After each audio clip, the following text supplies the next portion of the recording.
Just a reminder to vote in this week's Locals poll, where you decide what deck I take to Locals every single week. Without any further ado, I hope you enjoyed the video. What's up, YouTube? Welcome back to the channel, and for today we have the profile for the deck that went to Locals last week, being Sharks. We ended up not doing too good, ended up not being able to take any matches, but I definitely think a big part of that is my own fault. I messed up on some of the ratios for the deck, so I ended up paying the price for that, but I know what I'm going to do now to fix that problem. So here's what it looks like on paper for now, and then we'll get to the card by card.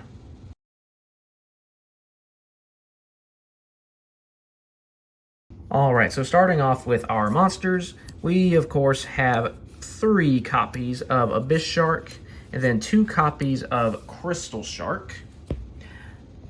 So Abyss Shark, he's an extender. So if you have a water monster on your field, or well, if all your monsters are water, but in this deck that's not a problem, you can special summon it and then search for a fish monster, and he can be used as material for a Xyz summon of a water monster as a level 3 or level 5, so that flexibility is there. And then there's Crystal Shark. It's also an extender. If it's in your hand or grave, you can cut a water monster tag in half to special summon it, so this just kind of furthers your Xyz plays. And again, it has that flexibility with being able to be treated as level 3, 4, or its base level, which is 5.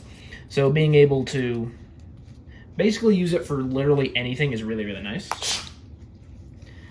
Next, 3 copies of Surfacing Big Jaws. So this is, of course, one of the newer cards out of Rage of the Abyss.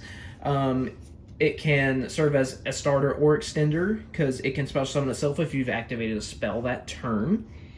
And then it searches for a shark monster on summon, so that's really nice. And then it also has the flexibility to be used as a level 3 or 5 monster. Next, we have 3 copies of Buzzsaw Shark and 2 copies of Lantern Shark. And I mentioned earlier, with like the incorrect ratios. One thing is I was not running enough monsters. I was running too many spells and traps. So Lantern Shark's actually going to be bumped up to 3 as well, since it's a decent starter.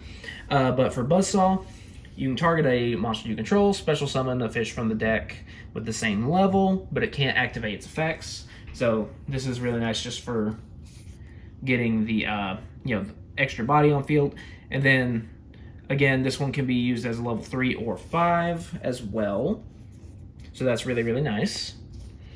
Then we have Lantern Shark. It's basically a Goblinberg for the deck. Basically it just summons something from your hand. Ideally, it would either be the Buzzsaw or the Big Jaws, so that way you can start extending, get even more bodies on the field to go into your Xyz plays. Next, 1 copy of Right Hand Shark. This is from the manga, of course, and this one, basically, we use it to make Stealth Kraken to where it can't be destroyed in battle. That's basically what that's for. Next, 2 copies of Drake Shark. This one, when it's added to your hand, a la Big Jaws, then you can, just summon it out for free, and he treats himself as 2, so that way you can go into your Shark Drake line very easily. Next, 2 copies of Hydrojet Shark. This one is another extender. If you have any Water Xyz monster on the field, then you can just special summon them from your hand. So that's really, really nice. And then he can be Foolish Barrel for an Armored Xyz card, or not an Armored Xyz specific, but an Xyz spell or trap, or a fish shark monster, so you can dump things like Crystal Shark into the graveyard to, try to do another Xyz summon there. Really, really nice. Next, 1 copy of Xyz Remora. This one is basically the pivotal extender for the deck. Like, this guy does so much for the deck. Really, really great. And finally, rounding out the monsters, we have 1 Silent Angler. This one is actually going to be replaced by the new Vice Shark. that's going to be coming out in Mesa Muertos. So really looking forward to that. Just because, I mean, yes, he is a free extender, but he has a lock where you cannot special summon any other monsters from your hand for the rest of the turn. So, and honestly, I don't think that price is good enough to pay. So yeah, he's going to get replaced for sure. But anyway, moving on to the spells. I'm going to do the spells and traps a little different compared to what I normally do, because there are 3 parts to this deck. You have just the regular water Xyz shark stuff, you have the armored Xyz, and then you have the Baryons part. So we're going to go through just the generic rank 4 water good stuff first. Foolish Burial Goods is one such card. This is really great because you can dump things like your Xyz Revive Splash or some of your Armor Xyz cards, so that way you can use them later. Next, 3 Aquajet Surface. This one is basically a free starter. You just spell summon level 4 lower fish, sea serpent, or aqua from your hand or grave.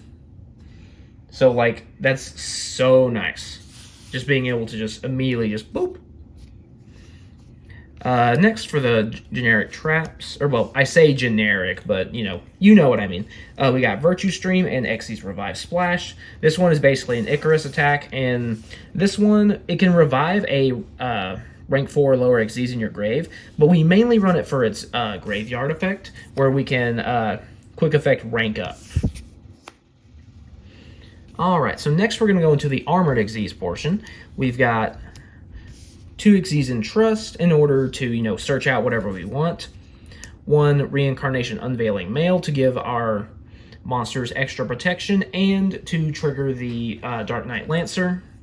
1 regular Armor Xyz. This one is getting cut. I kept opening this card so much. Like, even after shuffling, my opponent cuts. This card was glued to my hand. And honestly, I think he's kind of unnecessary at this point, just because it's not fully committed to the Armor Xyz stuff, because you also have the Baryon stuff, if that makes sense. We currently have 2 copies of full Armored Xyz. We're going to cut this down to 1, because, again, I just feel like I focus too much on the Armored Xyz portion of the deck, and I think that costed me some consistency. And next, we're going to go to the Baryons portion. So we got 3 7th Ascension. This is, of course, a Searcher or Stacker.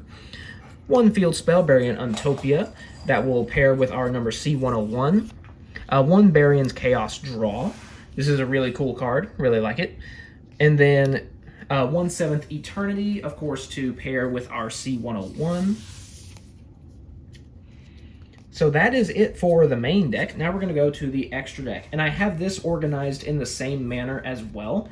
So first we're just going to go with the, the regular Shark, Water Xyz stuff. 1 Lavirtue Dragon to search for the trap so we can have an extra disruption. This also pairs really great with Xyz Remora because we detach both materials, get our extra bodies, just immediately rank up this to the Armored Xyz stuff, so that's really nice.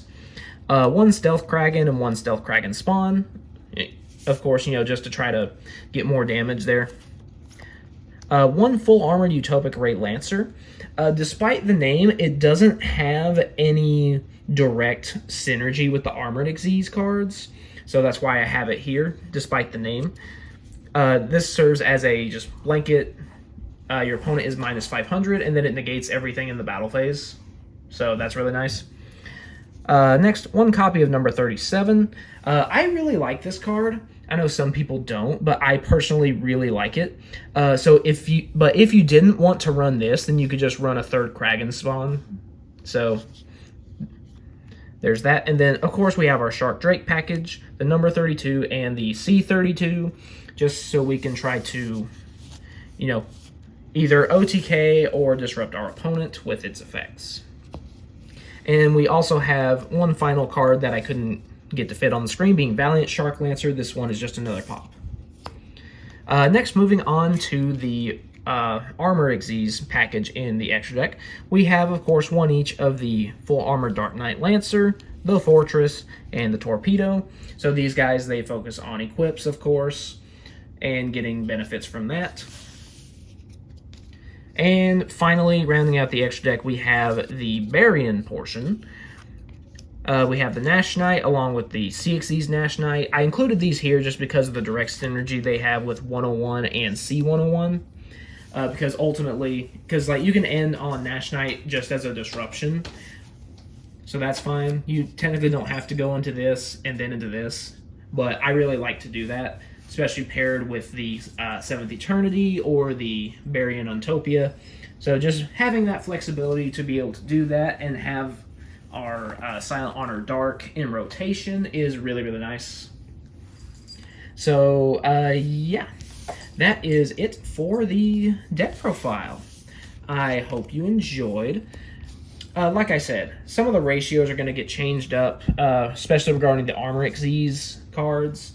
I ended up focusing too much on that, which costed some of the general consistency of the deck, because I kept bricking with the Armor Xyz spell or something like that, where it could have been another card. But yeah, so I'm just going to change it up a little bit. But yeah, like, subscribe, vote in the locals poll, that good stuff, and I'll see you guys next time.